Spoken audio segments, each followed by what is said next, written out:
We're back again. Guess who's back? Back again. XP's back. Tell a friend. All right, Tyler. I'm back. He's back. You're back after your things. All right, so I had to sort some things through. I had to go talk to some people, sign a few waivers here and there. Yeah, you know, disclosure statements. Normal stuff. It's all good. Yeah. All right, so I think it's 2015 now. It's a good time to like bring together all the things that we've liked about the year. According to my phone, it is. Yeah, man. Phones don't lie. So Yeah. Tyler, favorite things of the year. What's it about? Cough drops. Hey, that's a good one. Dude, they're dope. That was good. Yeah, 2014. 2014, the year of cough drops. What about you, DJ? You fucking put me on the spot like well, this. I really. All right. I'll give a legit answer here. Okay. I'm gonna start off with movies. Yes. One movie that I did not expect. I told you about this earlier. Yeah. That was really good unexpectedly. Mark Wahlberg in The Gambler. Yeah. That movie was really good. I kind of feel bad for not knowing the director's name. But like, when you see the trailer for it, you're like, oh, yeah, it looks like fucking Mark Wahlberg. Yeah, Gambler. it looks like a Marky Mark movie. It looks like an action movie, kind of. It's got that kid. It's got that guy from the New Kids on the Block in it. Yeah. Dude, are people in this still one, saying that? he's not finding no Transformers. Yeah, that's a Transformer. Guys, he just found a Transformer. Jesus Christ! That's the one I was like, stop, just no, I'm not doing it anymore. The third one I was like, all right, yeah, let's go see it. Even though it looked cool with the Dinobots and like Animal, was it Beast Wars, whatever That's it's what called. Michael Bay does. He reels you in. Yeah, he reels me in, and he's then like, "Fuck you, you'll still see it. Yeah, it's gonna be shitty every time." He said that many times. Yeah, he's like, "Whatever, you're still gonna go see it. You're gonna give me money." Yeah, but like, oh my god, that movie. When I got out of it, I was thinking about things. Like when I saw 2001: A Space Odyssey for the first time, and I'm like trying to like dissect all like the stuff in it. That's how I felt after I left The Gambler. Oh, I thought you were talking about Transformers. No, not fucking Transformers, dude. Age of Extinction. Transformers changed my life. Has had a more prolific an effect on you as 2001. Dude, what was his name? Grimbot or whatever? Was it dinosaurs? Grimlock. Yeah. Grimlock? Dude, Grimlock said some stuff that really changed my life. But yeah, let's see. The Gambler was really good. Everyone, solid performances all around. Mark Wahlberg, solid performance. Blonde girl that I've seen before, but I can't remember her name. Good performance. Sure. John Goodman is in it. Sure. He was Fatbot. He was Fatbot. I guess like not to get into spoiler territory, but like there's like. Fuck it. Alright. If you want to avoid spoilers for The Gambler, I'll click here. Oh, for The Gambler. Okay, I thought you were still talking about Transformers. Oh, no. I don't care about Transformers. Alright, but like spoilers for The Gambler a little bit. Throughout the movie, Marky Mark, I forget his name. No, was it Donnie? I think his name was Don in the movie. He was playing his brother. Don Cheadle? No, Don Wahlberg. Okay. But, no. The Wahlburgers. On True TV, check it out, folks. That is a thing. They make burgers. But they ain't finding no Transformers. No. Finding hamburgers. Faster Transformers. Found a hamburger. Yeah, but like throughout the movie, there's like these kind of like three wise men kind of deal going on with these gangsters that the main character owes money to. Yeah. And John Goodman was like my favorite, I think, because he's like this big he's like kind of like Buddha. He's like that's where he threw me off with John Goodman because he was in Transformers too. And enough with Transformers. Listen, I thought you were still talking about it. That's what I'm explaining to you. Oh, I thought you were trying to bring it back to Transformers. No. I was explaining because like there was two or three times where I thought you were still talking about Transformers. Was John Goodman in Transformers? Yeah, he was the fat bot. That's what I said. He was a fat bot? He was the fat robot. I thought you just lied. Like the demo. No. I thought you were just lying you again. You just went along with it. You just humored me. Yeah, I guess so. Don't fucking patronize me when I'm talking about Transformers. I take Transformers, especially Age of Extinction, very seriously. Okay. I don't appreciate being talked down to. Alright. Sorry. Apologies. Yeah. 2015, bury the hatchet. Yeah. Alright? Fuck you. But yeah, was it? Alright, I just did. I'm good.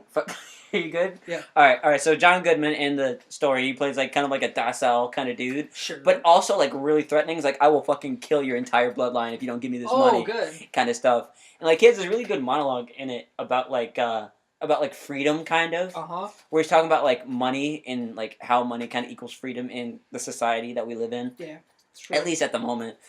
But yeah, he had this like great speech of like, hey, what do you want to do to me right now? Because Don Wahlberg is like asking for money. He's like, what do you want to do to me right now? He says, I want to say fuck you and give me that money. And he's like, that's right. That's what you got to do in this life. You tell me fuck you, and I'll give you this money or whatever. And then he says like, I'm not human or whatever. I am not a human. I'm a Martian. Yeah, ooh.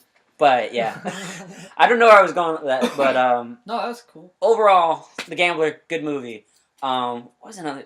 I saw a lot of movies. How many this year. Don Cheadles would you give it? I give it like 6. 6 Don Cheadles. 6 Don Cheadles, yeah. 6 Don Cheadles, everyone. That's a lot. It's a whole lot. Yeah. What's another one? Foxcatcher. Mm-hmm. That's a movie I saw recently. I remember you telling me about that one. I thought you were joking. Yeah. Because the cast told me. Oh, yeah, it's a movie with I thought you were Steve making Carell, up a movie. Channing Tatum, and Mark Ruffalo. I was like, that's fucking real? I threw me off with Steve Carell. Yeah. Oh, my God. Mark Ruffalo in that movie.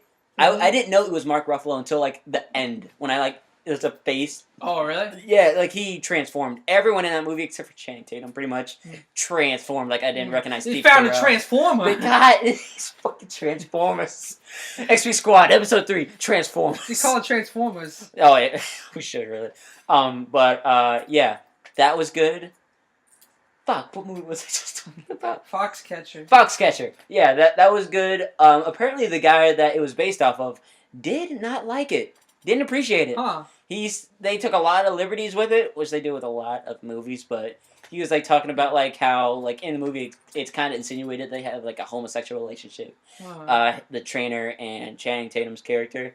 Then he's like a complete dude, bro. He's like, man, if that guy touched me, I would have knocked his fucking face off. I would have knocked his head off. No one touches me, bro. Oh shit. Yeah, so that was kind of weird, but it was an overall Tyler dying, year of death. Cough drops. Bring him out.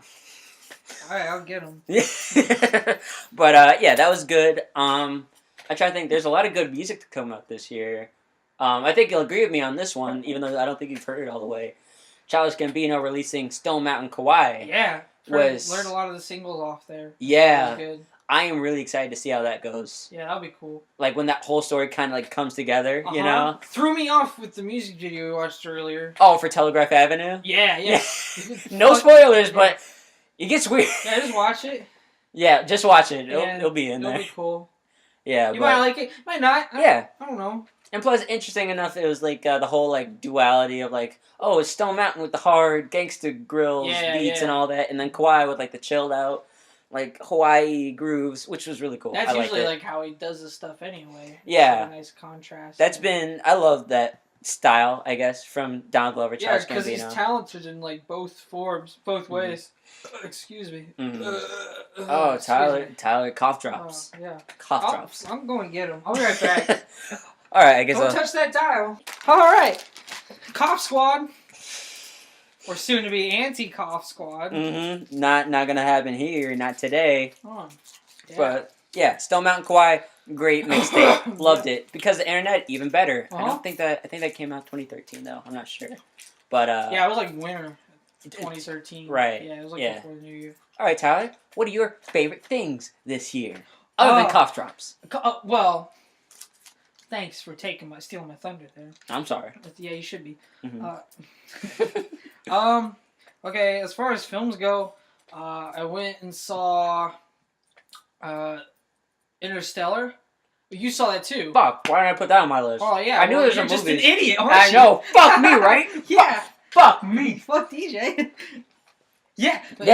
Interstellar. Great movie. Dude, let's have a spoiler talk about Interstellar. We'll put a little link to say, hey, skip to this part. Let's talk about Interstellar for a little bit. Yeah.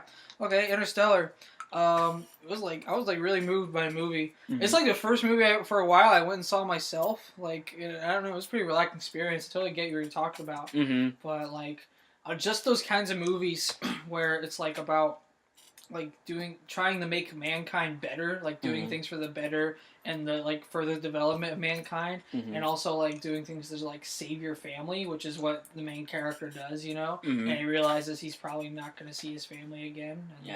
And but he does it for like the good of them and stuff. I don't know, this is an awesome movie. I cried a few times. I got teary-eyed. Yeah, I mean, for me, I got like caught up in like the whole like, what word am I thinking of? Like the themes behind the movie, like with that, but also with like like not the risk, but like the sacrifice that he takes Yeah. going up there. Yeah. And Exactly. the scene where he's like in there and he's getting all the messages for the first time Yeah. from his daughter growing up over the years Yeah. was like the saddest thing in the world. Because how that happened, that's a cool thing about that movie too. Mhm. Is and Neil deGrasse Tyson kind of praised it because Yeah. it was pretty scientifically accurate Mhm. for the most part. I mean, the reason that happens, what we just talked about, is because they find pretty much the planet's dying, right? Earth is dying, and so they come up with this plan to pretty much inhabit, like, find another habitable world. What happens is they find out that some wormhole is opened up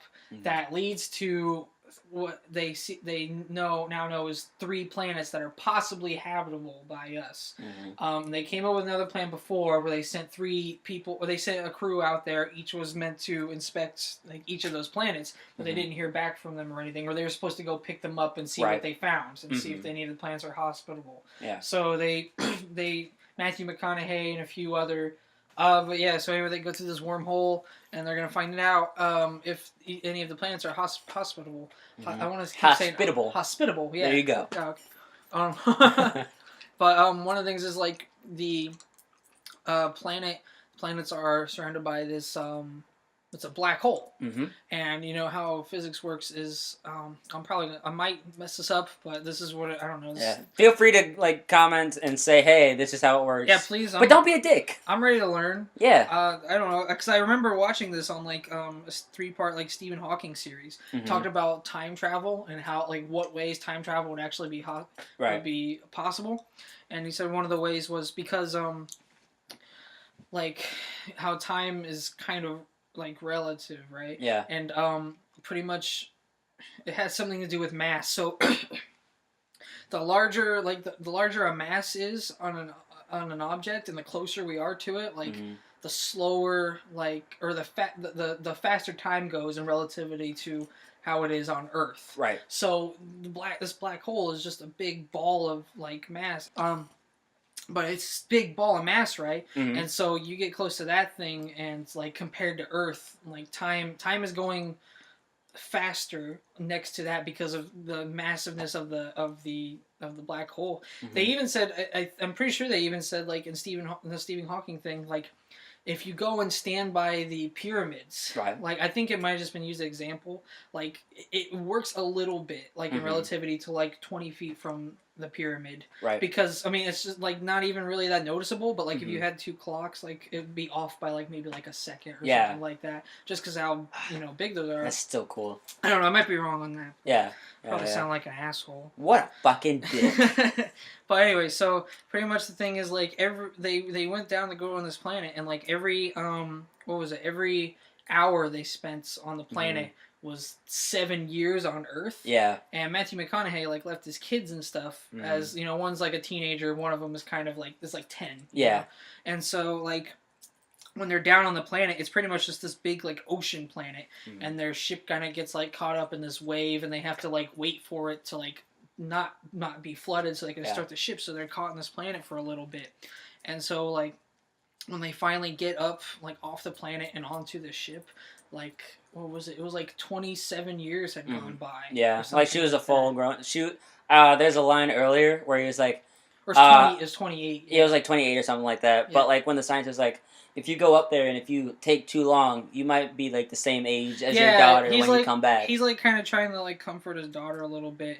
Oh, yeah, that's what was his line, yeah. Yeah, because she's sad that he's going. She knows he's going away and stuff, but he's like trying to, because she's like interested in space. He's trying to comfort her by telling her about the stuff that'd be going on. And he's like, here, I'm gonna give you this watch, and I'm gonna take this watch, and time is gonna go differently up there. So who knows? Maybe when I get back, we might even be the same age. Yeah. And at the moment, I was like, oh no, you shouldn't have said that. Yeah. You know how stories work, sir? Yeah. Please don't. That's not. That wouldn't be comforting to me at all. Yeah. Like that sounds awful, Dad. Yeah. I don't want that. And she like gets on the look on her face like, holy fuck, really? Yeah, no, like, oh my god, the performance that little girl gave was awesome. Everyone did like a stellar performance in it. God damn it. But yeah, that little girl was like, I'm surprised she didn't get an Oscar nod, to be honest. I haven't checked it. She was good, yeah. She was really good. But yeah, just like the whole like, and I think they were gonna do it like it was going well. They were gonna do the mission until like I think Anne Hathaway like went back Mm-hmm. for something. Did they right? Did they get any like nominations or anything at the Golden Globes? Interstellar. No, Really? I didn't see it at all at the Golden Globes. No, it was really. Yeah, and your boy Wes Anderson got a few. Yeah, that was cool. Yeah. What, I know he won Best Film. What else he won? I'm trying to think. I don't think he won anything else. He got a bunch of nominations. Yeah, he got 9 nominations for I think the Oscars this year. Oh really? 9 nominations for the Oscars. Yeah. But when's that on? The Oscars Maybe is. Interstellar would be in that. Oh yeah, probably most definitely that. I think it's in a few months. Mm-hmm. It's usually around February or so, February March. Cool. But But anyway, yeah. Yeah, like, finishing up that was Interstellar. that was one of like the more emotional scenes that had me like tearing up a lot. Is he Mm-hmm. goes up there and his kids can like send him like through satellite or whatever these messages, these video logs, like little bottles, like SOS bottles. Yeah, and so when he gets up there, like they left one of the guys on the ship, and he like had aged the 28 years. Yeah, and he's like, I've been waiting for so long, and he like kind of mentions like he thought about like killing himself and stuff like that. But that was kind of dark. But, I'm trying to wait. Just that was one thing that was kind of weird to me. When she asked like, why did you just get in the pod? He's like, I don't know. Like, what did he say? It was like, why was he just in the pod? I don't know. What the fuck? Just get in the pod. Yeah, really. I forgot about. I guess I don't know. Maybe they mentioned something. They probably did. There's one thing about that movie is that like if you don't pick up on something like a minute line, I feel like you'll just get lost. I feel like he said something like he was afraid that if he got in there, like he wouldn't wake up. Oh, fucking sucks. It's better than being on a ship for 28 years. Well, I mean, at least when you're like on the ship, like you can be awake, you can like read. I'm sure they brought like books and shit for him to do. Yeah. And I'm certain he didn't expect him to be gone that long. Yeah, that's also a point. Yeah. Yeah. But still, 7 years at like the least. Yeah. Very least. Yeah, I think after like the first, I'd be like, you know what, I'm gonna take my chances. Yeah. I'll take my chance. But yeah, overall, still a very good movie. Oh. I liked how they handled the ending. Not only with like how like he comes and visits her daughter at her deathbed. Yeah, as he's still getting back. Dude, that part got me. That was with the whole family there. Yeah, that hit me so hard, dude. Yeah, but I don't really understand why was it Casey Affleck, the son, was like all pissy towards the end. You know what I'm talking about? Where he's like, we have to get out of here. He's like, no, why the fuck not? We're all gonna die if we don't do this, Like, what was his reason? I think he just had, like, too much pride, like, because, I mean... I'll fucking set my family to the goddamn pits of hell. Like, there was, like, a bit of development there, like, when Matthew McConaughey was going through those messages, like, he made it pretty obvious that, like, he was a little pissed at his dad, that he was like, alright, I guess Dad just kind of, like, you kind of just abandoned us, or whatever. So, like, and I'm sure once his dad left, he, like, grew up there as kind of being the man of the house, like, especially since their grandpa died and stuff. Yeah. So I guess he kind of just saw it as, like trying to be a man, like trying to take his own responsibility for it. But it wasn't a good choice. I'm just saying that's like his rationale behind it. I get it. It's still a fucking dumb choice. Yeah. But his character went through so much in the movie. Like there's a point where he talks about what his firstborn dying. Yeah. And I was like, it took me a second. I was like, wait, no, what? What did he just say? Yeah. What? Yeah. Excuse me? Because then he's like watching videos and he's like, you're gonna be a grandpa. Yeah. And then he goes through. He's like, oh, he passed away. And yeah. God, that was too much. I was like, Chris, chill. Yeah. Please. But yeah, Anne Hathaway. I thought she was gonna be a bigger part of the movie. To be honest. Yeah. Like I thought she was gonna be more of it, but from what she was in, I really liked her. Yeah, she was good. And I guess we should talk about the freaking elephant in the room, Matt Damon. Oh yeah. In it, surprise like freaking pop up. Yeah, that was strange. They didn't like advertise that at all. And it was like, it was such a great moment. Whereas I'm so used to being like, oh, this is all the information laid out for me. Yeah. This is this is that. Mm-hmm. This is who's gonna be in it. Blah blah blah. Mm-hmm. But like when I'm like, that was like the first time I've been like surprised all year with the movie. Yeah, I was like, oh hey, look at that. I was like, is that that's Matt Damon. And then Topher Grace shows up. I like his character. I wish he was in more of it, to be honest. Who was he? He was the scientist guy that was getting everyone out of the house. He was with the daughter. Oh, yeah. Oh, you mean Foreman. Yeah, Foreman. His name Topher Grace. Foreman. So you mean... Foreplay. Oh, you mean Eddie Brock. Oh, you mean Venom. Yeah. Oh, okay. No, his name's Foreman. Okay. We'll just leave it at that. Alright, sure, yeah, whatever. Yeah, he's a good guy, too. Yeah, you hear about that edit he did? Or it's a little detour, but you hear about the edit he did for the Star Wars prequels? I heard it was good. Yeah, like he edited all the Star Wars prequels together like in one movie, Yeah. and like it made it like a better movie. I kind of want to watch it. I know, right? I want We to get my should, hands we on should it. find somewhere to download it. Yeah. You send us a link if you're listening. And Yeah. We'll give you a this. cough drop. Give you a cough drop. Got it right here. Got it plenty. Okay. But let's see. Yeah. Any last thoughts on Interstellar before we kind of move on here? Yeah. I thought. Well, Oh fuck, we gotta talk about the ending still. After your point, I just thought about that. Well, let's talk about that. Okay, all right, yeah, the ending. Oh my god, I was ready for the movie to be over as soon as he like went into like the black hole. I was like, oh, this is the Jesus Pariah thing, whatever, sure. And then like he goes in, and then he turns out to be like the ghost. Yeah, telling him just stay because in the beginning like that was like it said stay, just stay, and then he's like, nah, honey, I gotta do my thing in space, baby. I liked that better because at first I was kind of like, oh, is it like fucking like aliens that did that shit? Yeah, like, that's kind of weird. Like he's the chosen one. Yeah, like, I could do kung fu. I knew kung fu. Yeah, yeah, but I ended up liking that a lot too. Yeah, just like the whole when he's like banging and like the idea of like was it fourth dimensional? Yeah, like fifth or fourth dimensional fourth stuff. And fifth, yeah. It was that idea. That when he's in there with TARS too. Dude, yeah, I'm like I've always been like really interested in like quantum physics and stuff like that. And that stuff was really like interesting to me. So that's the thing I liked. Mm-hmm. I also just like really like the score and just the overall look of the movie was just like awesome. Like on those planets, like it really did feel like it was like another planet. Yeah. Like, I mean, it looked similar, but like it was supposed to because it's like it's supposed to be a habitable planet. Yeah. And also, I just really like Christopher Nolan and how he films in regular film. Yeah, like actual 35. I think it's 35 or 70 millimeter. He did for Interstellar. I can't remember. I think it's 35. Which I love it a lot. It actually it makes the movie look like I don't know what it is. It makes the movie look more like dynamic. There's.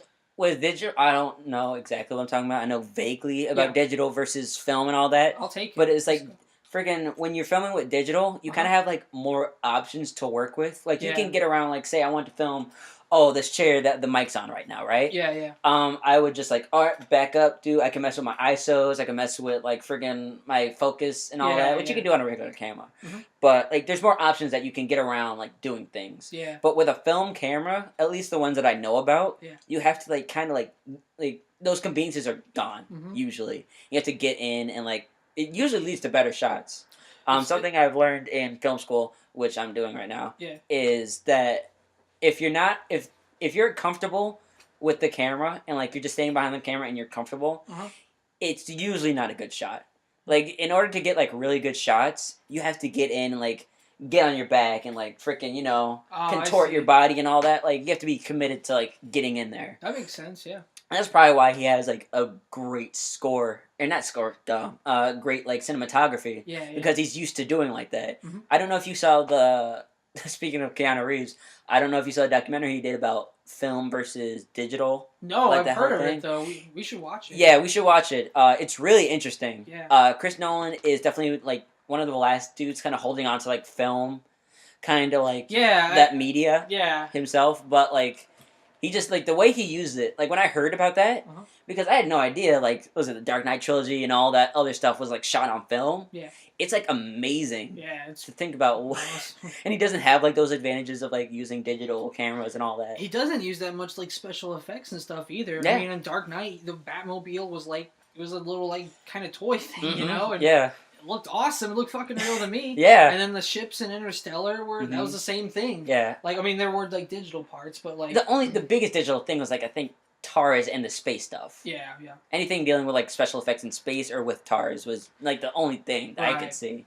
Yeah, and those robot things in Interstellar, those are awesome. Yeah, fucking with the little. Yeah, I love when they went like and then they kind of like spun. You know? Like like that was like for that spider when he's like rolling down the hill like that. Yeah, that was cool.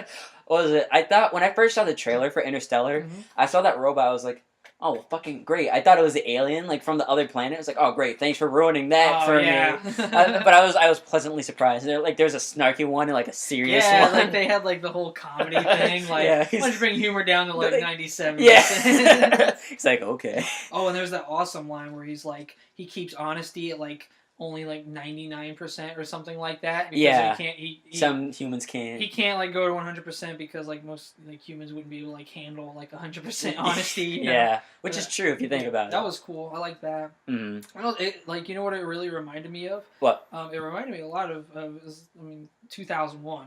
Yeah, It's kind of seems like there's a something out lot of of this. Yeah. similar with freaking Tars himself. I mean, if you look Yeah. at the design for that, it's pretty much the monolith. Yeah. Yeah, there are a lot of. I wouldn't be surprised if he's like, yeah, 2001. Yeah, that's what I base this off of. Yeah. But Yeah, coming out of that, goddamn. I was exact. That's exactly how I felt. Like that was like a 2001 for like the modern generation. I like sat in that theater, like watched through all the credits, and that movie made me think about a lot of things like Yeah. family and like life and like the human race and stuff like Mhm. that. It was awesome. It hit me hard. Yeah. So yeah, kudos to Interstellar. I can't Mhm. wait for it to come out. I'm gonna buy like the Criterion, which I'm sure Dude, there yeah. will be. Yeah. Get that Blu-ray Criterion. Yeah, dude. Yeah, buddy. All right. So I give it. How many Dons? Don Cheadle? Yeah. No, Don Cheadle. Don Cheadles. Yeah, 6 Don Cheadles that's fair. out of 4. Oh shit, dude, that's 2 more than usual. Yeah. All right, so what kind of music you been jamming on this year, Tyler? No, I guess I guess lately I've been kind of going in the more like kind of 90s emo, which Mhm. is like it's not like what like emo like people it's not like what people think emo is, Mhm. like the black hair and the black makeup and stuff. But Mhm. like back in the 90s, I mean, it was just like a big movement of like making like punk rock and like and rock, just regular rock that had Mhm. emotional like lyrics and kind of sound to it. It was just kind of people, a lot of like teenagers and stuff, kind of like getting, or even just like adults, like getting their kind of feelings out there about getting their Mhm. grievances out in the Right, air, right. Yeah. or even just like some of it's like strangely happy too for emo bands. So Yeah. I mean, I kind of mentioned that like in the last one, I think, when I talked about Dad Punchers, Mhm. which is now they changed their name to Warm Thoughts. Warm thoughts. It's cool. I like both names. It's whatever. I can't wait to see more from him, Elliot Babin. But I guess some like bands I've been listening to a lot more now is since I started getting more into like emo, I found this. I think I already mentioned before. I'm a big fan of American Football, Mhm. which is this big like emo band from Champaign, right here in Illinois. Ooh. Yeah, right from like they went to U of I and stuff, and like they're the house on the cover. We can put the cover up like is Boop. like a block Yeah. away from, from the campus. Really big like emo band. They released one album. They only played like 7 shows. They were all in Champaign, and they Mhm. broke up. But their album went on to be like the most like probably the most influential like emo album out there, next to "Dear You" by Jawbreaker, which is another old '90s band. Mhm. But they came back this year because it's the 15th anniversary. Well, technically 2014 last year, Right, the right. 15th anniversary of that album, and they came and did a bunch of touring and stuff. And I think they even talked about like they liked playing with each other again. They're gonna make new stuff, so Mhm. that would be cool. And Yeah. I would love to see them play. Lord knows they've done a ton of shows, like more than they said they would. So that Mhm. means they obviously like playing with each other. So with that being said, we listen to a lot of bands in that same style. Some of them with the same members, such as a band called Cap and Jazz, Ooh. which is very more punk influenced, whereas Mhm. American Football is kind of really chilled out. But Cap and Jazz is another really awesome like '90s emo bands. And then a band called Algernon Codwalder. Mhm. It was like named after, you remember the Flowers for Algernon? Oh yeah, I like that movie. Yeah, it's Yeah. kind of named after that. Like, it's a good story. Uh-huh. But that's a good band. They're from like the mid 2000s, but they sound like they belong with like those old '90s emo bands, which is pretty cool. Nice, And then nice. there's been a big like, I think I talked about this before. I don't know, but Mhm. there's been a big movement like now with that style kind of coming back. It's being called emo revival. There's a lot of labels that have bands that have that similar style and variations of that style. But I think it's cool just to see, cause really like when you listen to these bands like and you read the lyrics, you can see like there's definitely like a lot of passion being put into the music that they're playing. It's not Right. like so they actually care about what they're doing. When that I think that's cool. And then it kind of music like helps people get through stuff. So that kind of music usually helps me get through stuff too. But other than that, I've also like some of it's kind of like mellow and some of it's kind of more like upbeat, and that's kind of cool. So there's a variety that way. Mhm. Other than that, listen to more hardcore punk to go to the heavy side. Stuff like Harm's Way, still listen to them. A little bit of Backtrack, and then of course one of my favorites always be Ooh. Title Fight. Title Fight. Love Fight this. for the I'm title. even that's what I'm wearing my hoodie for. Yeah, Right now. Tyler's got the Title Fight hoodie on right now. Oh god, yeah, because like one of my, if not my all-time favorite album, would be Floral Green by Title Fight. That's That's nice. that's the band. That's the because before I heard that album, I was like really I was into like metalcore and stuff, Mm-hmm. which like now it's kind of like a lot of metalcore bands are like kind of like shallow and stuff, where they just kind of like make generic music to make money and they don't really care about it and stuff. I mean, there are some. Don't get me wrong. There are some that like are talented and like enjoy the music and stuff, but like there are some that are just kind of like cashing in. Yeah. And I guess I never really like had a connection with it. I just kind of liked how it sounded. But when I started listening, when I listened to Floral Green by Title Fight or um, Hold On Now Youngster, which is a band from an indie rock band called Los Campesinos. Mm-hmm. And those songs had like a really big like emotional tint, not just like through lyrics, but just through like general sound. Right. And that kind of got me into more music that I could connect with, which I think has made me, which has helped me out a lot more, helped me in more ways than when I listened to like metalcore and all I cared about was like breakdowns and chugging and like the guttural vocals, which I still like some stuff from because there are some bands that are really talented that do that. But I think there are some bands that can do like stuff like that and still have a lot of depth in their music. So, and then Title Fight's got a new album coming out, so I'm excited for that. It's gonna be good times. Yeah, they're a really progressive band. They went from like pop punk, kinda, to hardcore with a bit of a melody to it, to straight on melodic hardcore with Floral Green, and now they're throwing in a bit of shoegaze. Ooh. With this new album coming out, Which is my favorite genre, just to say. Yeah, it's a cool name to say. That's and Shoegaze. Shoegaze is another thing I've been getting into a little bit too, with bands like Whir, and Nothing, and I've kind of been dipping my toe in it. Whir is the main one. Whir is awesome. Tiptoeing in your Jordans into Whir. Whir is awesome. Yeah. Whir is the reason I watched. Kind of the big reason I recently watched Eyes Wide Shut for the first time, because they have an album that has a sample of the last line in the movie. Oh, spoilers, guys! At the beginning of the album, it's right. like at the beginning, and then the album cover was actually, for a while, it's not that way anymore. But the album cover was a screenshot from the movie, which is kind of cool. I guess they really, and they have like a T-shirt that's not available anymore, but it had Tom Cruise and Nicole Kidman from the movie on it, and it had the band name, which is cool. Yeah. But anyway, I like that, and then I'm kind of excited for Title Fight's new album. I think that's going to be cool because you can check out the 2 singles that they just released on YouTube. One of them's called Chlorine. I can't remember the name of the other one because it like just came out recently. But I recommend checking those out. Check out Floral Green by Title Fight. Check out Pipe Dreams or Distressor by Whir. And then check out Cap and Jazz, any of their stuff. And then check out Algernon Codwalder, any of their stuff. They have like a couple albums and EPs. Right. But how about you, DJ? What music? Man, I feel like I went off too much. I'm sorry. No, it's fine. You're passionate about it. My year's been kind of not dull, but I haven't listened to too many new things. My main one would be Stone Mountain Kawhi. Yep. But like I said earlier, I really like that because like the things in it. Plus, it's just got good songs. Kawhi, I listen to like nonstop. Like that's always going on in my playlist. What's a new album I listen to? J. Cole's new album. Is that good? I heard a lot of talk behind that, actually. Yeah, I just listened to that on Spotify about a week ago.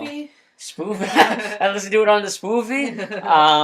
But yeah, I listened to that on there, and oh my god, that album is so good. It's it's so different from like other hip hop albums where there's like usually like a lot of like I'm the baddest motherfucker on the block, yo. Yeah. But like on this song, on this album, there's like a lot of vulnerable moments. Like he talks about like, the first time he had sex. And like being nervous. See, that's what I like. Stuff about music. It's just like personal accounts. Like it's really personal and stuff. I like that. And it's like a lot of personal stories, and it's like it feels genuine, which is I'm all about because that's why I'm really into or how I got into Childish Gambino because he was like so like different. Same here actually. And and plus he was on Community. That too. That helped. Yeah.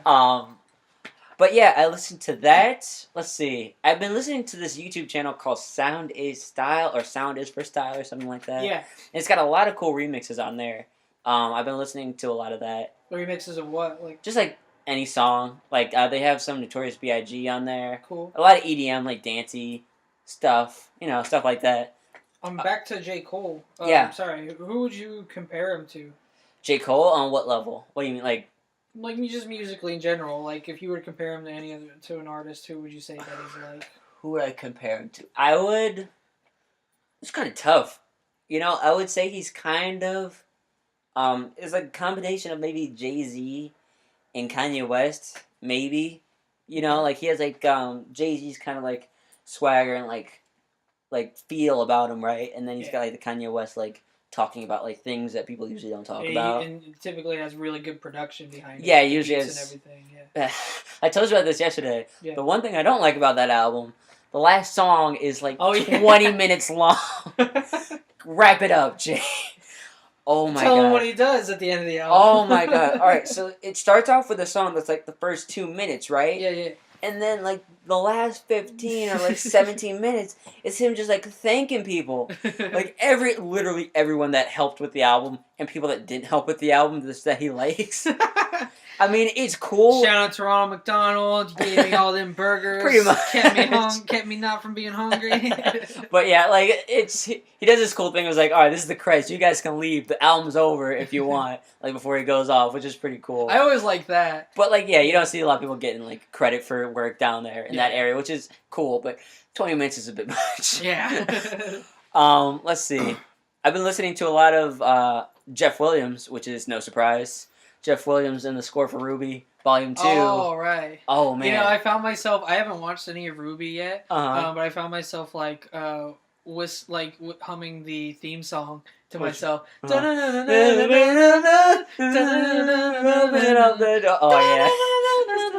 Oh, my God. That's awesome. Yeah. All the songs that he does. Like, the stuff that's in the show, I don't know how much you watch this show or whatever. I think I, like, passively watched because Damien put it on once, and then but I was kind of like texting through it, but like I've heard it's good. And yeah, it's just they played it on other Rooster Teeth videos, the theme song. I mean, so that's. Oh yeah, they do. Like in 10 Little Roosters, they played it on there. Oh yeah, that was good. You have to talk about that in a second. Yeah. But Jeff Williams. Yeah. Jeff Williams music. Was it Volume 2, Ruby?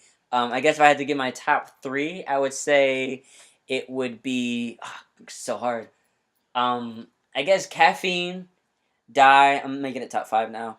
Caffeine, Die, Boop is really good, which I was really upset that I liked because it's so like freaking bubbly and poppy, but it's so catchy and I love it. Yeah, sometimes you get some of those that are good, like as a guilty pleasure kind of thing. Yeah. Like I won't bump it in front of my friends usually, but what was it? Dreams Come True is really good, and All Our Days is a really good thing off of there. It's really cool. All of the songs on there are usually from like the character's perspective, like excluding like This Will Be the Day and like Time to Say Goodbye. That's usually like kind of like overarching. Sure. But with Boop, one of the characters in the show is Nora, right? Nora Valkyrie, and she's based off like Thor. What's he from? That's Greek mythology. No, it's not. Is it? I don't know. It's like, well, she's based off of that like thing. I don't know why I'm. No, that's Zeus. Yeah. Norse gods, I think. Yeah, Norse god. That's it. Yeah. Oh, that makes sense. Norse Nora. I just put that together. Norse what? Her name is Nora, and she's based off Norse gods. Oh, I got that. Shit, yeah. I just put that together myself. But, well played. Yeah, in the show, it's insinuated that she has like a little crush on her partner, Ren, who's like this person she grew up with all her life and all that. Sure. And then the song is about like, oh shit, why am I liking you right now? And I was like, oh, that's so cool. Yeah. It's like relatable. It's like, oh, that happens to everybody. It's like, well, when did this? Exactly. It's like a moment I was like, hold up, wait a minute, excuse me, what happened? I don't like this. Exactly. But just overall, I'm not gonna get into like every little song because I'll be here forever talking about it. Yeah. No, I know how you feel. That's how I just did. Yeah. No, it would be like days. Yeah. But was it? Yeah, they're all great songs on there. That's pretty much all I listen to. Oh no, that's not true. I listen to Watsky. I don't know Oh how yeah. much of Watsky you listen to. His new album came out this I year. heard him do. Didn't he do Shakespeare on Epic Rap Battles of History? He did. I heard him do that. He did. He was really good. Yeah. I think he also played like the Doctor in one of them. He's been on a few. Oh yeah. But yeah, his album All You Can Do is like so good. Mm-hmm. It's so good. It's like another one of those introspective, like looking at the world kind of things. Like I'm not like really like a drug person myself, but the song "Let's Get High and Watch Planet Earth" is like one of the best songs on that album. No, I get it. Like I'm straight edge, but like there's some songs where they talk about doing drugs and stuff that I love. Yeah. Sober by Childish Gambino. Yeah. That's a good Oh one. God, it's so good. Yeah. The music video for that. Holy crap. Yeah, that was awesome. Let me tell you a little story about this. I told you before, but I'm telling it for the podcast now. Story time. Donald Glover tweeted out this link to a page with a countdown on it. It was like 46 hours or something like that. Sure. On it. And then he deleted the tweet, right? Yeah. And I'm like, that's kind of weird. What the fuck is this link about? Because, like, you know, it's the internet and people grabbed it before Yeah. he got rid of it. Yeah, so I'm like, what the hell is this link about? What is this? And you go to it, it's a countdown, and I was like, all right, I'll wait this out. Not 46 hours. I came back the next day when it was like, 30 minutes left. So I waited out. I was like, what the hell is it going to be? Like, when this countdown goes down, right? Yeah. So it goes down to, like, 5, 4, 3, 2, 1, and it, like, puts out, like a na thing. I was like, oh, this better not be a fucking prank. I just wasted 30 minutes waiting for a goddamn joke. Fucking king of pranks, Childish Gambino. King of pranks. Love you, Dwayne. But, Love you, Dwayne. what was it? What was I talking about? Oh, yeah, but it turns out that was what was the link. Was the music video for Sober after, like, the countdown went down.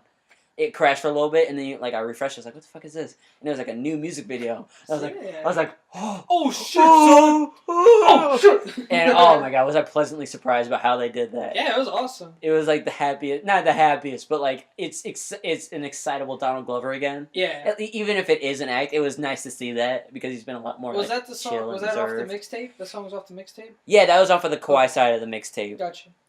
But yeah, that was amazing. Yeah, the dancing in there. Yeah. But yeah, I don't know. Oh, I do, but I forgot the name of the guy. The guy who directs those videos is like dope, man. Oh yeah. Like I think he directed Sober. He directed Sweatpants, which is in the same place, which makes sense. And I think he directed Telegraph Avenue, but I'm not sure about that. I don't think it was the same place. I don't think it was the same restaurant. It is the same place. Are you sure? I looked up to it. Yeah. It's because the same layout place. is different. They must have like changed it. Or Yeah, something like that. it's like so there's like a counter and stuff and like walls and stuff. I guess they must have took those out. Yeah, I'm sure they moved some stuff around, but it's called Zazu Chicken Place or something like that. Chicken. Chicken. But yeah, that was great. I'm trying to think. Oh, you know what we should talk about now? Favorite games of the year. Okay. How do you feel? I like Tetris a lot. You like Tetris? How are you the highest score in Tetris right now? No, I'm at like 3.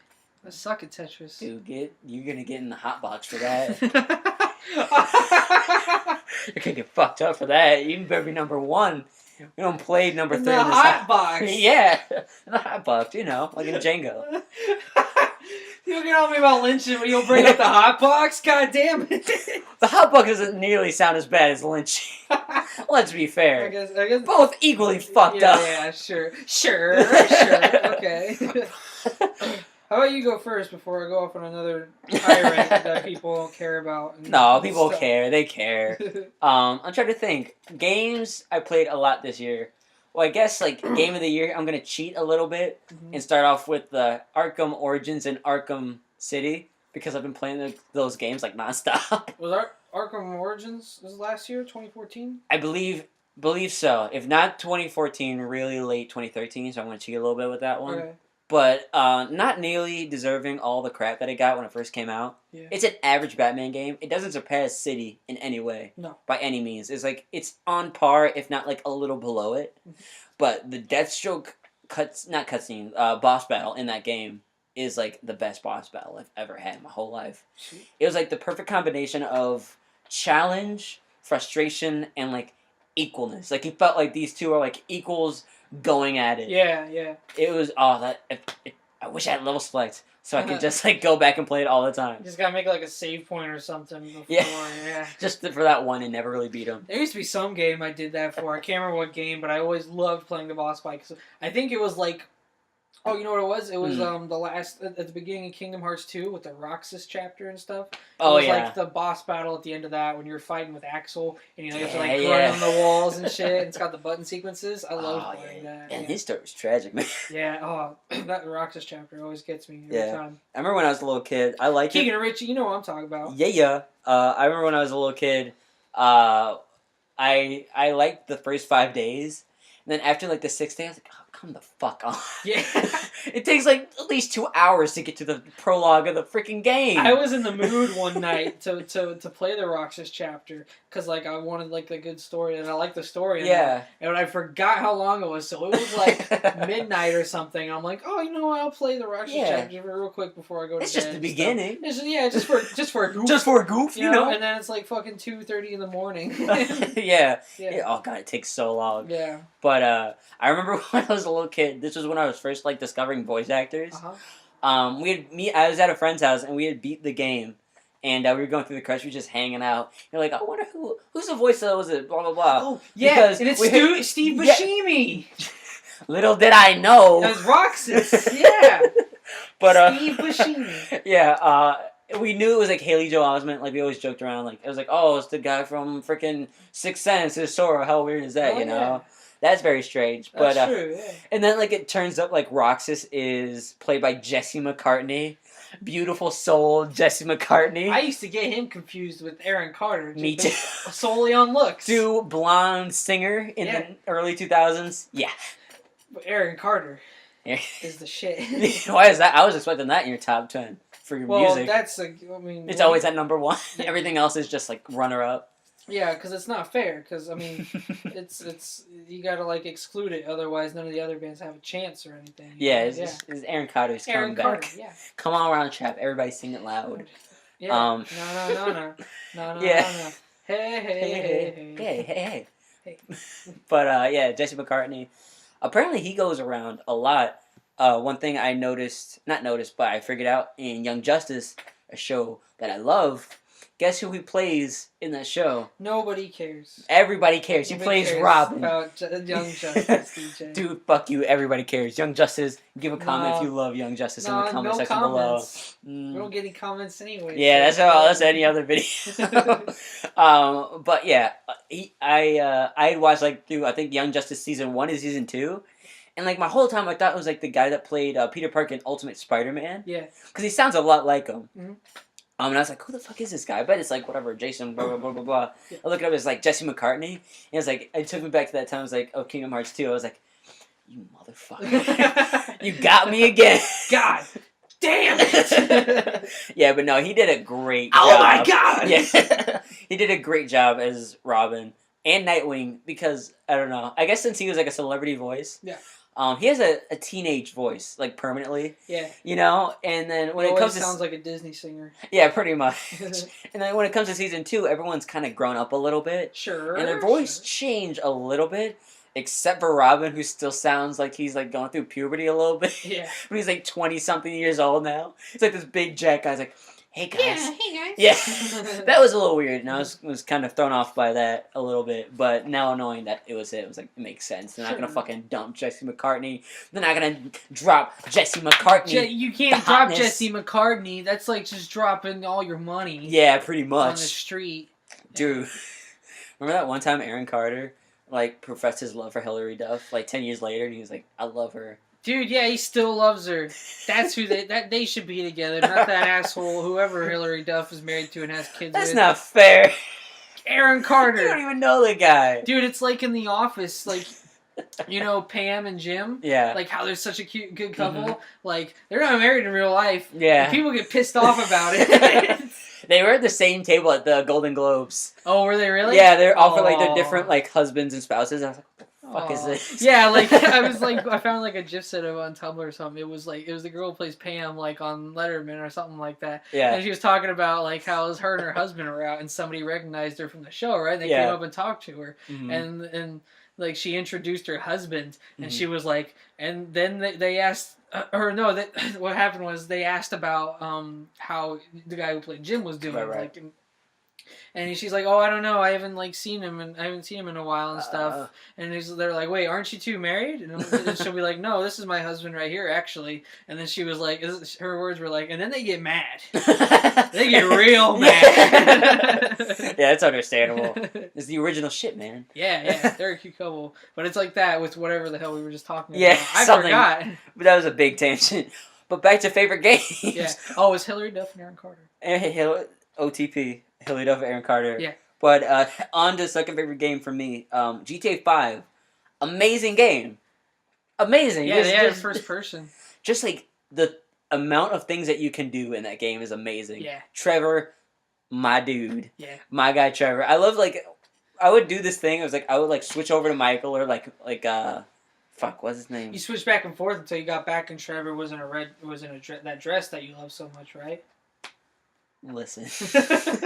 There was one time where Trevor was a little drunk, somehow got to the top of a mountain, and was in a Daisy dress. No, whatever you're about to say is a lie. You said I guarantee it's not a lie. Mm-hmm. It's the truth. Mm-hmm. DJ said to me, I saw Trevor on top of that hill with the dress on, and I felt a little tingly, and I swear I've never had the hardest boner in my life. That's not what I said at all. That's what you said. You're a liar. He's lying, guys. Who's lying? You are. Wait, fuck you. But yeah, just going back between Trevor was like always my favorite thing because he'd always be in something different, whether it be like a car chase, being on top of a mountain in a dress drunk somehow. That's the one you remember. That's the one that you remember the most. Yeah, but I noticed. Yeah, I noticed. Had the biggest impact on you. No, I'll tell you what had the biggest impact. Uh-huh. When you were chilling out on the couch and I was just playing the game. Yeah. And I was driving down the side of the road in the desert. I know what you're talking about. And then there's these dudes, naked dudes, dong out and all. Dong out. Chasing this girl like they were about to rape her. Yeah. And I was like, what the this isn't happening right now. Didn't they have like bent over and stuff on the car seat? Not in the car seat, but they were like chasing her and they were like naked and stuff. It was like, come here, like that kind of stuff. Yeah. And I swear to God, I played the game for about a year and that never happened. Mm-hmm. It was like a completely random event that I'd never encountered before. I remember it being very strange. Yeah, and it was like, I felt really uncomfortable. Like, of course I fucking mutilated them and killed them. Yeah, you killed them. I felt like fucking Batman, dude. I was like, that shit ain't flying today. Not in here, son. Yeah, and then I was like, it was like that moment where, I don't know if we said this on the podcast, but our Pizza Ready moment, where I had not felt that uncomfortable in a thing. Oh, yeah. Ever. I had to sit for a while. I was like, oh, fuck. Sure, yeah. Like, I was shooken up. Oh, God. Yeah. Imagine it being in real life. Oh, God, I couldn't. Bad. There was, oh, man. Imagine being a part of it, though. Yeah, that's fucking horrible. There was one time I was at the apartment here. Let's switch topics. This is a quick little story. It doesn't turn out the way you think it does. But I was here, the blinds were closed. I was hanging out in the living room. And like there's a balcony where we live, blah, blah, blah. And I just hear like, wait, stop! Outside. Yeah. And then I was like, what the fuck is that? Yeah. And then, like, I rushed to the window. I don't see anything. Uh-huh. I was like, I gotta get down there. I gotta get down there and do something. I don't know what I'm gonna do, but I gotta do something. I head down there. You're super DJ. Yeah, I'm a fucking hero, everybody. Yeah, no. But, okay, you heard it here. DJ's not a hero. I'm not a hero. I went from hero to zero real quick. But, yeah, it turns out that... Oh, damn, it's just a joke, man. Yeah, I head down to, like, the area where I thought I was gonna have to bash some mofos' skulls in, and just turns out she had left her purse in a cab that was driving away, and I just looked at her like, you asshole.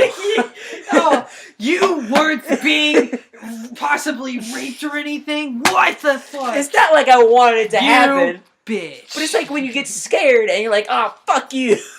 She doesn't even know you. Yeah, I know. She's not gonna be concerned of whether or not some guy is like up in the part of it is fucking.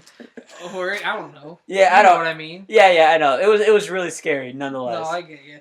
That's very sweet. Yeah, of you, DJ. Yeah. Well, fuck you. Okay, fuck you. Never mind. That's a stupid ass thing to do.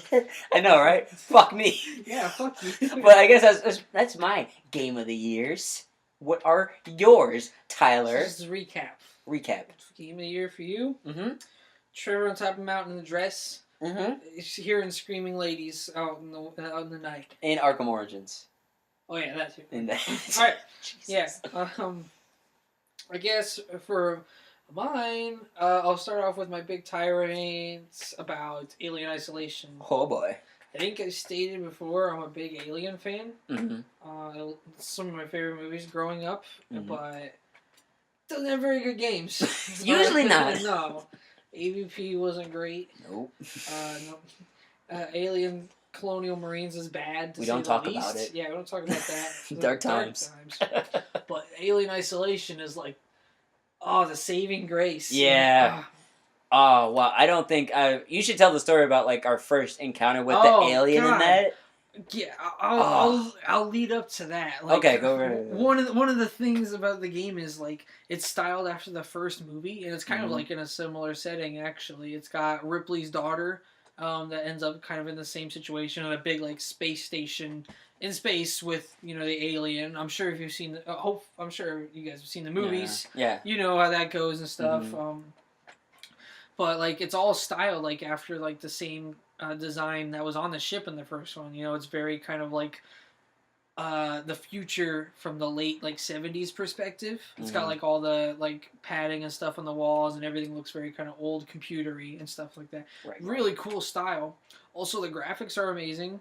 The environments are fucking sweet. Mm-hmm. It looks awesome.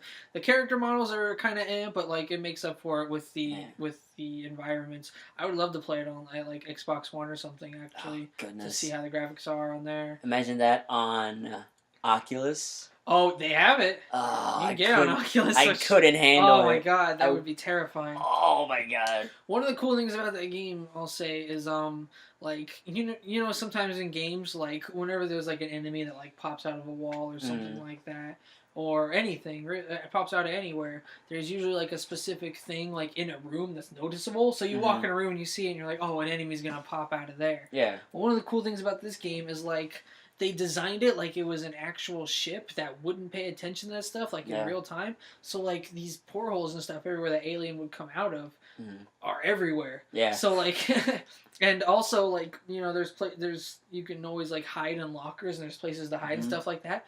Also everywhere. So. It's just this constant feeling of being uncomfortable. Like when you first get in the game and you see like the locker where it says like press A to hide. Yeah. You're just kind of like, I would have to hide. Should I be worried about hiding right now?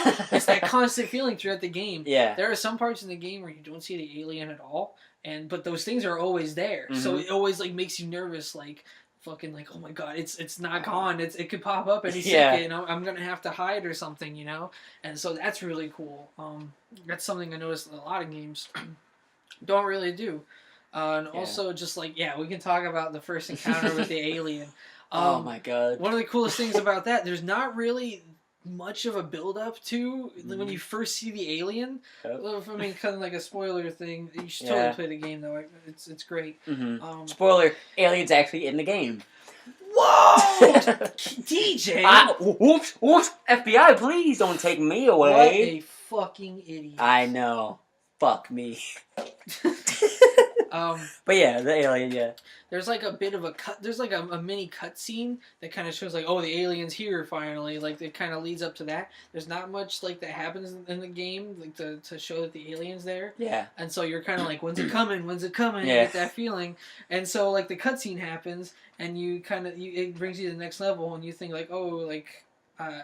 I'm not really expecting it to happen. I'm kind of expecting like a cutscene where like the alien confronts me or something like that. Yeah, like big build-up moment. Yeah, so like, and also there's like a whole level where you're dealing with the androids and stuff after the cutscene. Or not equally, but they're pretty freaky. Yeah, they're themselves. Freaky.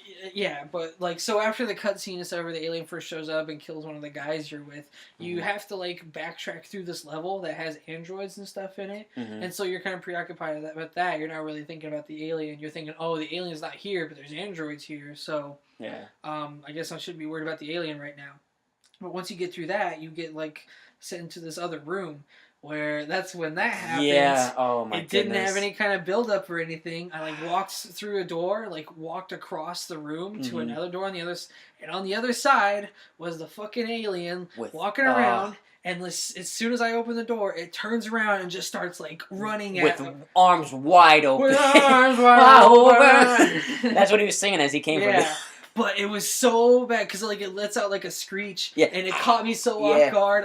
I started screaming. Yeah. You started screaming. I don't know how, but I got up. Like, mind you, I'm on the Yeah. couch to the left of the room. I ended up in the kitchen, like, just on the fucking ground. Yeah. And, like, I've never been paralyzed with fear. I was paralyzed with fear. There's never really been anything that's made me like scream from fear or anything like that. That fucking got me so bad. I was like, ah! Yeah. Like, oh my god. We had a few friends over, and it was like just a whole like big thing. Yeah, yeah. I'm like, oh my god! What And we freaked out for like a solid minute. Because like to get into the mood, I was really pumped because this like looked like it was gonna be scary. It's pretty much like Slender playing, but with an alien. Yeah. Which sounds, and a little better, to be honest. Yeah, Yes, me. Yeah, definitely better. Yeah, like I guess like just a thing that like was actually like burned into my mind, like it was like a traumatic experience, was when you do that level the second time, right? Then you walk in, and then like you're like, oh, the door is whatever. He's not gonna be by the door because it's random. But like that shot where you look up, then like the alien is just like this big intimidating thing. Like these lights are flashing. He's in a control room. Oh shit. Yeah, it's fine.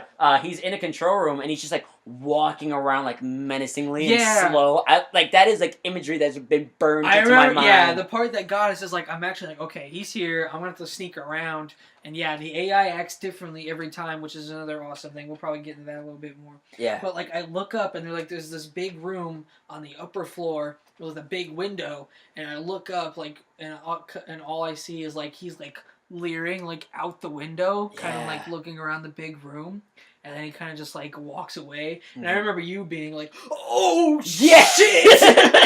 Yeah, I was freaking the hell out. I was like, "What the fuck is that? That's the fucking alien!" And oh my god, like it took me quite a few tries. I think I actually had like wait till the next night to get through that part. Because like the alien, the AI is like pretty sensitive. Where like if you make noise, like by whether it's from knocking over shit, like from crawling around, right? Like it'll hear it if you like walk too loudly or run at all. It'll hear you, and it'll fucking like even once it sees you and it starts running after you, unless you like maybe find a spot to hide. But even then, it's too late. It will catch you. You can't outrun it. Like that thing with the tracker. If you hold it up, like it makes like a noise. It makes a noise. So like you can't know where it is. You have to put it away. Yeah. You know, and that's really cool. Especially like if you're hiding in a locker and it's right there, and you pull out like the tracker, like it'll hear that and it'll just rip you out of the locker. Oh my God. And like it adapts. Yeah, like it's like, oh, is that how you're gonna play? Okay. And it adapts. Like the more you kind of like hide in places, and the more you use like gadgets on it, because you can craft gadgets to like distract it. The more used to it gets, and the more like it stops falling for those tricks. Yeah. And eventually later on, you get the flamethrower, which doesn't kill it, but you shoot it and it causes it to run off, right? Oof. And yeah, which is a scary situation, but it kind of makes you feel a bit better. Yeah. But that shortly goes away because you end up using it because you're like, oh, good, this is something I can use. The more you use it, the more it gets used to it, and like eventually it gets to, if you use it a lot, like it didn't happen with me because I noticed it was happening. Yeah. I kind of paced myself. But when I watched Markiplier play, he just went all out with it all the time. Yeah. And eventually it got to a point where the alien didn't go away. It just kind of like backed up a bit, and then like. It's like, I'll wait. It was a really cool moment when he played. It didn't happen to me, but when he played, there's a moment where, like, the last level, he holds up the flamethrower at the alien as, like, it's kind of, like, charging at him. And, like, as soon as he holds it up, instead of, like, keep going, as soon as he sees it's got the flamethrower up, it, like, stops. Yeah. Because it, like, knows, like, oh, that's bad. Yeah. I need to back off a bit. And it's still kind of, like, lingering them, but it's, like, he keeps, like, holding the flamethrower up and, like, walking backwards down the hall, kind of, like, threatening it. And it was awesome. Like, that's, like, how, like, a real, like, kind of animal would be, you know? Yeah. I mean... To be honest, like, I guess, like, I've been noticing this a lot with horror games recently. Because, like, before in the past, there's been a lot of horror games where it's like, oh, boo, a spook check. Something spook's gonna happen. Yeah, something spook's gonna happen. There's been a lot of that, where it's just like, oh, boo, ooh, I'm a scary game. Yeah. But now, like, a lot of games like this, like Alien, Isolation, they nail atmosphere, and they nail how an alien is supposed to feel. Yeah. Like, with Colonial Marines, I remember when we played it, fucking aliens were coming out the goddamn wall. It's like, oh yeah, boom, boom, it's an alien. It doesn't matter. Yeah. This one feels like a threat, Yeah, it feels like it's really cool. It feels like it's hunting you, whereas in like Alien Colonial Marines, it was more like kind of like cannon fodder. It was something for you to shoot. Yeah, it's like, oh, don't let the aliens get you. Yeah. By shooting your guns at it, which isn't like it. That's the difference between that game. Yeah. And isolation is like they know how it's like it's like with the flamethrower. It's like it's pacing. Yeah, yeah. If you fucking give us a million aliens, they don't become a threat because like you have to be able to defeat a million aliens, or the game becomes impossible. Yeah, exactly. And then was I guess another like addition thing I'm gonna put on to like the end of my game thing. The PT. Yeah. Now this is a game PT I really was awesome. I didn't play it, I but I've seen a lot of people play it, and you yeah. get the gist of what goes on. Especially when you watch like not let's plays, but like people like do like walkthroughs and stuff like that. And like the stuff like that happens in that game is like things that I worry about like since I've been a child. Yeah, really. Like when you're going down a hill, or not hill, but like a hallway. Yeah. And then like if you look up, it's not a thing where you have to look up. Uh-huh. But if you look up, like she's standing like in the that part thing. when like you first turn the hall and then it's just the lady's just kind of like standing there. Yeah, that kind of stuff freaks me out. Got me. Yeah, that's something I always worry about. And then the thing of like when you're like walking and then you see like the hanging like fridge that's bleeding, I think. Yeah, it's something like that. If you look up on the banister, and the banister is there too, I was like, oh, yeah, fuck. it's fucking creepy. Like that kind of stuff freaks me the hell out. That's a really good game that like takes like not a lot and does a lot with it. It's just like one hallway that you go down on a continuous loop. But it's good. Like it changes each time, and it makes you do things that are just generally haunting. Yeah, yeah. It's definitely the only horror game that would give Game of the Year that isn't really a game. Yeah, it's a fucking demo. At least, a demo for the new Silent Hill. Yeah, which I'm really excited about. Yeah. I love Silent Hill. And with Hideo Kojima and my boy Guillermo del Cornhole. Working on it. I think it's gonna be awesome. Yeah, I'm so pumped for that, and I'm so glad that Hideo Kojima gets to do something other than Metal Gear for like the last 20 years. Yeah, that's all he's been doing, and I think this is Phantom Pain coming out, which is I'm so pumped for that game. Is the new Metal Gear? Yeah, the newest Metal Gear coming out. Oh, cool. Is supposed to like I think close the loop in the timeline. Because I believe it goes from like Metal Gear 1, Metal Gear 2, then 3 is a flashback to before Phantom Pain. Right, and then 4 is a sequel to 2, where like Snake's older, and like that's like the end point of it, and then it goes backwards into like it goes like Snake Eater, Peace Walker, I think Phantom Pain, there's some other games in between there. I think Metal Gear like Solid Snake, Metal Gear Metal Gear Solid, Metal Gear 2, and then Metal Gear 4. It's what I believe the order goes in. Sure. So, like, with the next one is going to be, like, closing the circle. Like, there's going to be nowhere else to go. Sure. Which is, like, interesting because, like, I think this is going to be Hideo Kojima's last game. Really? Not last game, but, like, last Metal Gear game. Oh, last Metal Gear. Because that guy's been doing that since, like, the freaking 80s. Yeah. That's all he's been... Well, not all he's been doing, but a lot of what he's been doing is Metal Gear. And I couldn't imagine being, like, 20 years of my life just on a specific thing over and over again, and people berate you as like, why are you coming out with the new thing? Where's the new thing? Yada yada. It's oh my god, it's crazy, but I'm looking forward to that game. Yeah, I know you're a huge fan, and I'd definitely like to play a little bit more of those games to get that experience and stuff. Which is probably we're gonna play more on the show. Yeah. We'll probably have skipped a little bit because we had a little buff and lost some of our footage for it. But it'll be jumped ahead past the boss fight. That took forever. Took me forever. That we would have had to edit the shit out of anyway. Yeah. But we'll put something in the beginning. Though. Yeah, we'll fill you in about what happened. Sure. Because I played that game like 5-something times. I know what's going on. Yeah. And like thinking about it, I remember as a kid, like a little kid, like 9 or something. That was like one of the first stealth games I played. So it took me a really long time to beat it, right? Yeah. And I was like, I was going through it. It took me like weeks to do this. Going through it like now as like a semi-adult, you know, it's like it's a short game if you know what you're doing. Not like if you're speedrunning it, but if you know how to like beat everyone specifically, and like where to go, and it takes maybe 12 hours at most to get through it. Like the events in the game are like boop boop boop. There's not a lot of them, is what I'm saying. Okay. But yeah, that game we're gonna play a ton more because Metal Gear is the jam. But yeah, I guess to wrap up here, Tyler, do you have anything to say to the nice listeners at home about the year of 2015? I'm excited. Yeah? I'm excited for doing videos. I guess some videos we'll be doing, we're going to try and beat a few games. We're gonna try and Yep. beat Crash 2. Mm-hmm. We're gonna go back because we had so much fun with that one. Yep. Kim Possible Trivia Hour. Yeah, oh, Part yeah. 2. It's coming. Oh shit! Probably not, because I'm sure that was annoying. Oh, was it though? It was though? fun. It was fun to do. I'll tell you Because that. Yeah. DJ doesn't know shit, so that's what It's makes fucking it bullshit. fun. Stop spreading these lies. Why you say the lies, Johnny? Check out that video. Yeah. Mystery link below. Yeah, I'll put a link for it. And then I guess a few other games we play. I bought Evil Dead Regeneration. We'll probably play that. Hopefully we will play Alien Isolation. Yep. Because I fucking love that game. Seriously. And I think I'm gonna be in the controller seat Yeah. if I remember anything. Yeah, Tyler's already beat it. I've beaten it. I've gotten a little used to it. I'm sure I'll still get a couple spooks in there though, like to get spooked out. Yeah.